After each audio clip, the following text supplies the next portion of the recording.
can't quite tell if it's a tide coming in or going out. I'm horrible feeling those rocks are dry, which means it's coming in. So I've got my work cut out.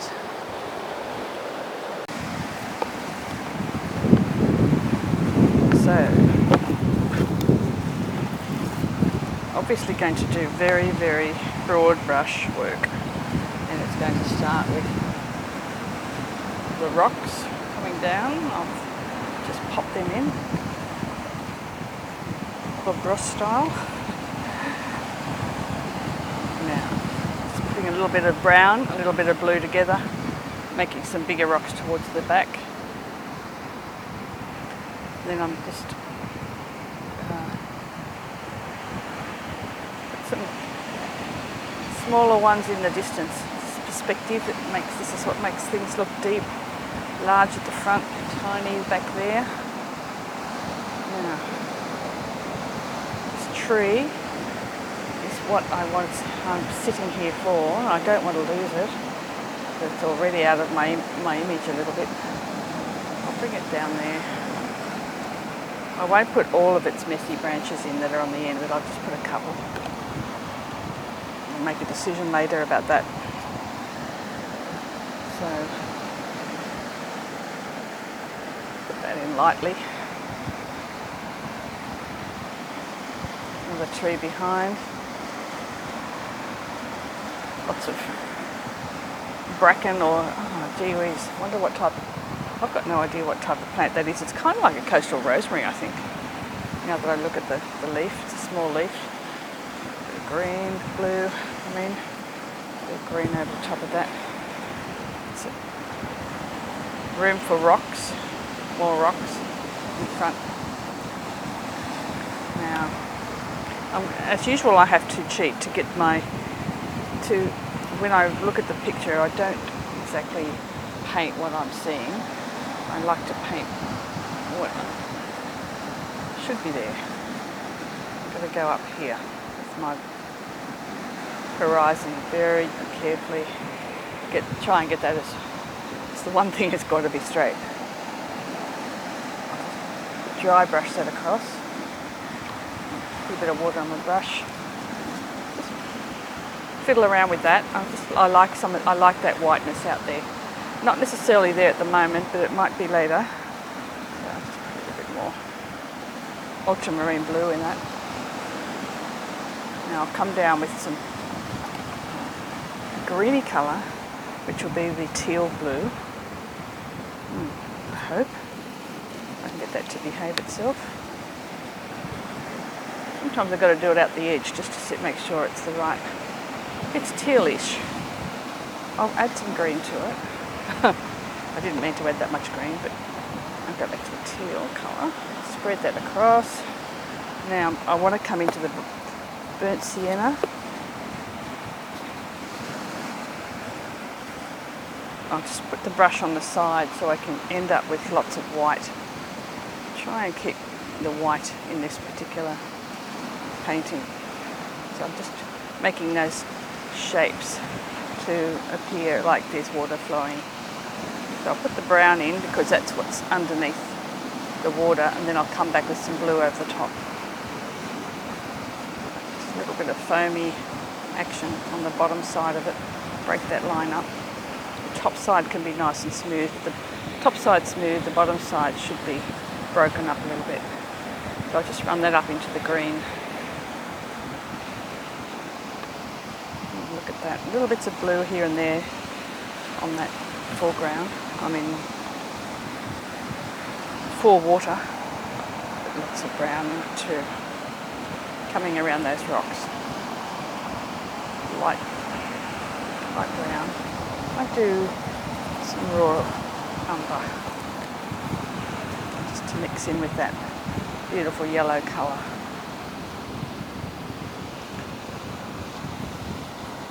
Just touch it in here.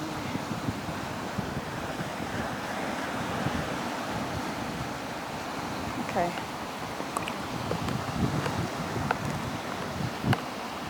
The position I'm sitting in, there's no sand really, it's just rocks. So I'll be going into the blues and the browns together. Should be mixing it in the palette, not on the page, but that's all right. Just going to be putting in some shapes like that as quick as I can.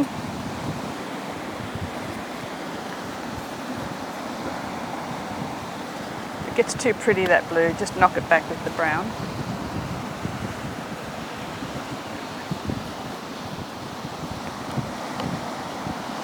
I haven't even looked at the distance yet. I'll come back to that in a minute. Just put some browns around.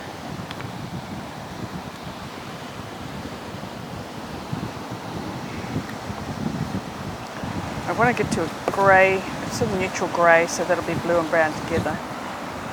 Over the top of these rocks. I can't see any white in these rocks whatsoever, so I'll fill them all in at this stage. Oh, actually that's not true.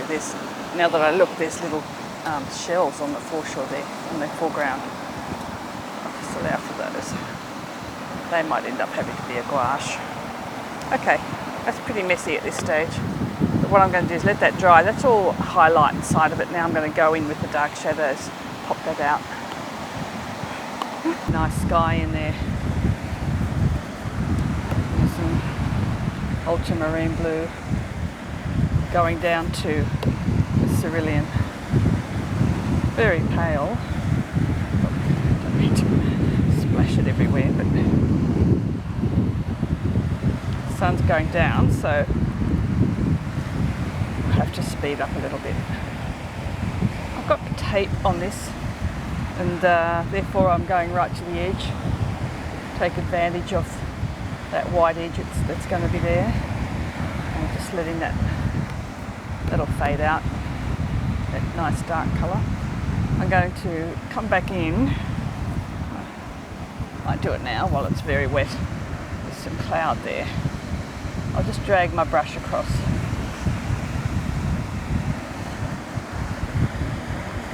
Pick out that background cloud. Yep.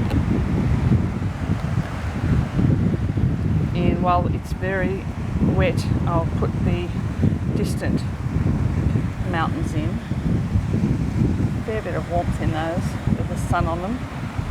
So I'm using the two umbers, burnt umber and burnt sienna. The wind is buffeting the board, so let's not get too precious about it. Okay, just let that dry off a little bit. I might put my brush through that, just weaken it down.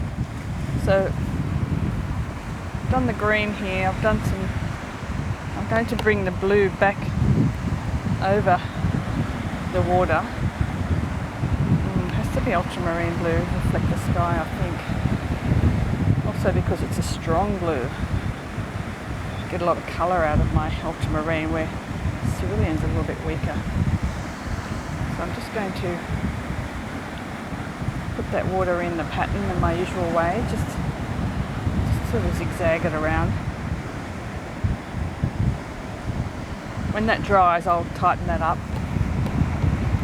I'm going to now go straight into some dark, so that'll be blues, browns together, strong blue, strong brown, and define some of these rocks down here. Be careful because the sun's coming straight from behind my shoulder. So I can't really fake up any shadows. It's just the rock behind is the shadow for the rock in front. So it's a little bit awkward. So I'll just half close my eyes, start making up some rocks using the point of the brush and going thick in some places and thin in others. Thick, thin.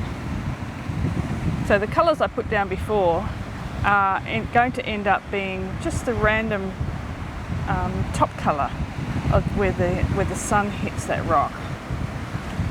And what I'm putting in now is just defining the actual shape itself with using shadow. Oops.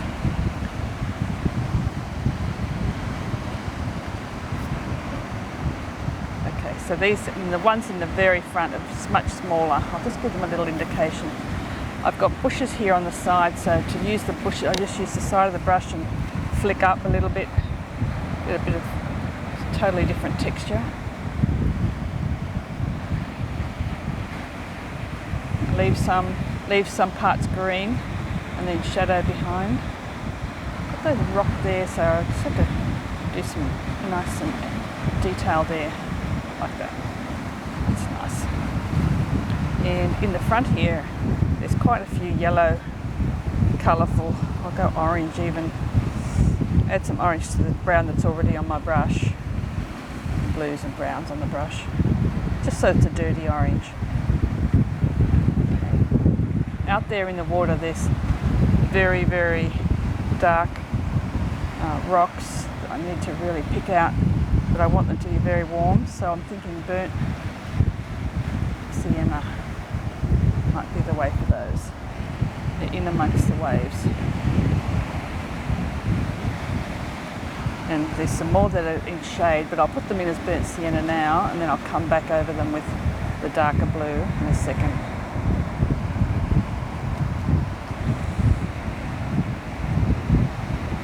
I'll do it while they're still wet. Slight hair sticking out there. Okay. And the shadow is actually, it's interesting, it's from the tree above. So I'll go purple with a bit of brown in it. See how I go over these rocks.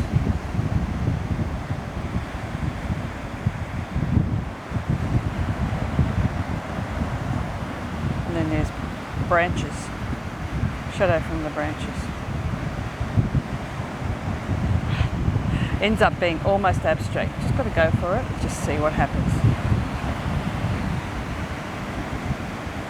And then that dark colour is also in these rosemary bushes.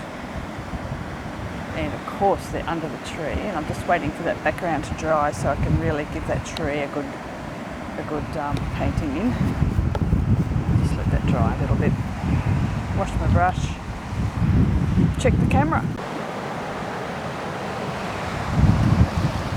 I think I have to be right out here before I can get you in get the full painting in the screen. So I'm going to finish the tree. Got purple on the inside here on my brush. Then I'm going to put a bit of brown on it. Nice fat stroke going up. It's the beauty of this brush. The one from the mop from Joseph Zbukvic collection in Spain. I've got links below to this type of brush. Just going to actually scrub in that. Fingernail might be even better. Can't beat a fingernail for a scratch.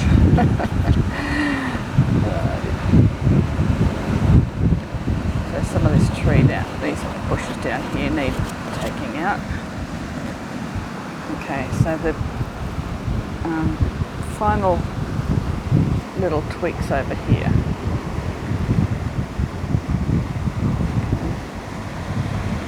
Like that.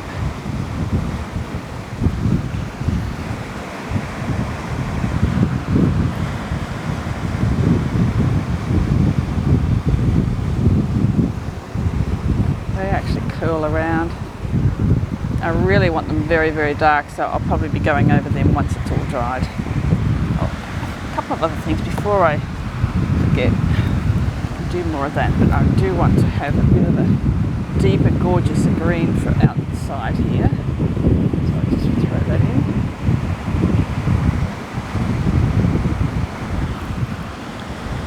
Oh, wrong green there. Anyway, bring that back. That. The mountains in the distance could also have a tiny bit of blue in them to just define their top edge. I don't want them to look too hairy because it's definitely not misty a misty day. So I just run that over like that. Now they've got all sorts of lovely patterns on them from the foliage, where there's trees and where there's no trees, and probably rock.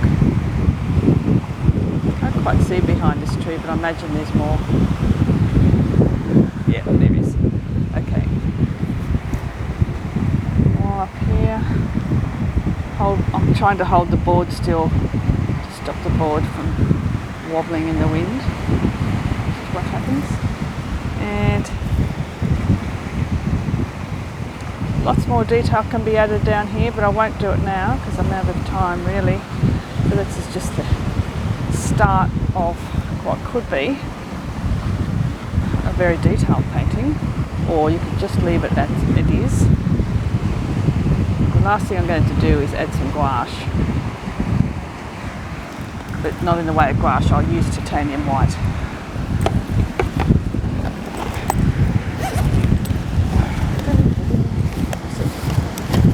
Somewhere. Oh, I've got it. Sunburn cream won't do it.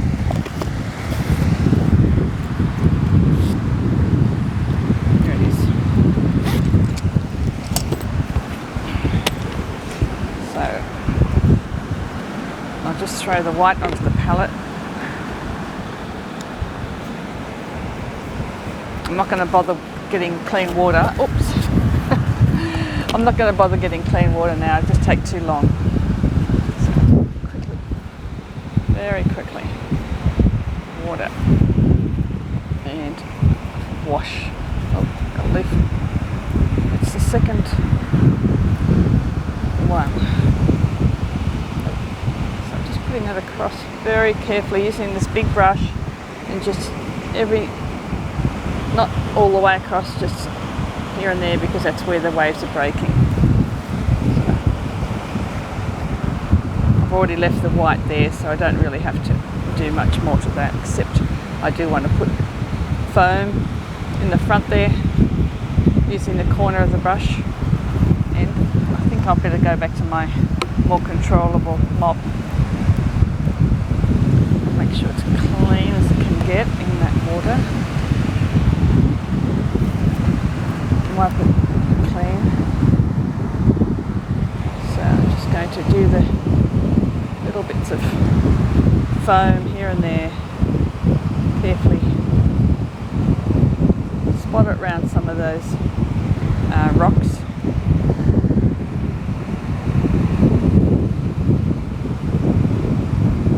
Define the base of the rock with the water as it washes in.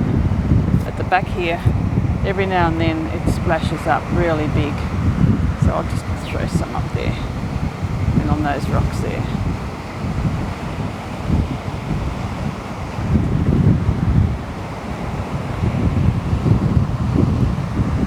So once again, a very rough plein air, half of which is done without microphone, so I hope you don't mind my voicing over it. I might come out again tomorrow. This is a lovely area. I definitely need to work on this tree a bit more, add a little bit of roughness to the bark, and possibly emphasise the fact that there's a large tree above. I might have to just go in and do some more heavy branches just behind, join onto that one. Maybe join them both together, make them look much thicker. Maybe one behind, one in front. A lot of business happening up here. So this is the sort of thing you can finish off when you get home, just defining some of the branches. And that means, when I say define, I mean put a little bit of lightness on one side and darkness on the other, so you end up with slightly rounded. In this case, the dark is on the bottom of them. So therefore, hopefully you can see that, what I'm doing there. And then darken them off down here as well.